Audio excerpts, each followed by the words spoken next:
Sa balitang tinutukan, dahil sa banta ng terorismo, posibleng magkaroon ng multinational military exercise sa susunod na balikatan exercises. Ito'y bilang paghahanda sakaling umatake ang mga terorista. Para sa detalye, balitaan mo kami, Dina Pagibitan. As the Chief of Staff, Armed Forces of the Philippines, I hereby declare the Philippines-United States Balikatan Exercises 2013 officially concluded.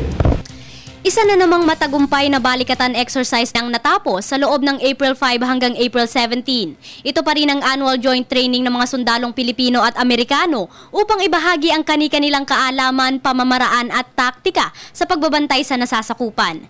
Hindi naman naiwasang tanungin ang kahandaan ng mga sundalo sa anumang uri ng terorismo o banta sa mga teritoryo dahil sa naganap na bombing sa Boston. Ngunit ayon sa pamunuan ng dalawang bansa, ang kani-kanilang kawal sa anumang threats at buo ang suporta sa isa't isa laban sa mga kalaban.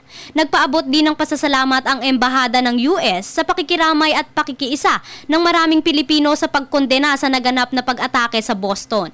On behalf of the Ambassador in the US Embassy, I would like to express our profound thanks to President Aquino for his condemnation of the tragic attacks in Boston, as well as the expressions of solidarity and sadness from the Department of Foreign Affairs and from many individual Filipino citizens.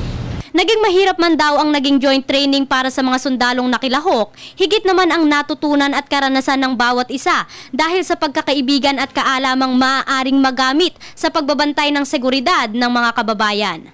Matagumpay naman na naisagawa ng mga sundalong Pilipino at Amerikano ang kanilang humanitarian assistance and disaster response na natulungan ang libo-libo nating kababayan.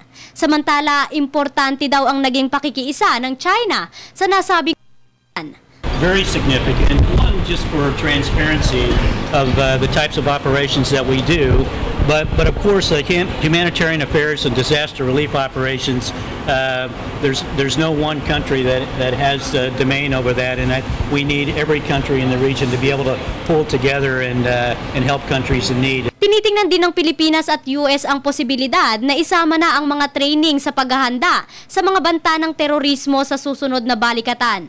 Sa pagtatapos ng bilateral military exercise, umaasa ang AFP gayon din ng United States Armed Forces sa mas matibay na samahan ng dalawang bansa at bukas raw ang dalawang pamunuan sa isang multinational military exercise. Para sa Telebisyon ng Bayan, ako si Dina Pagibitan.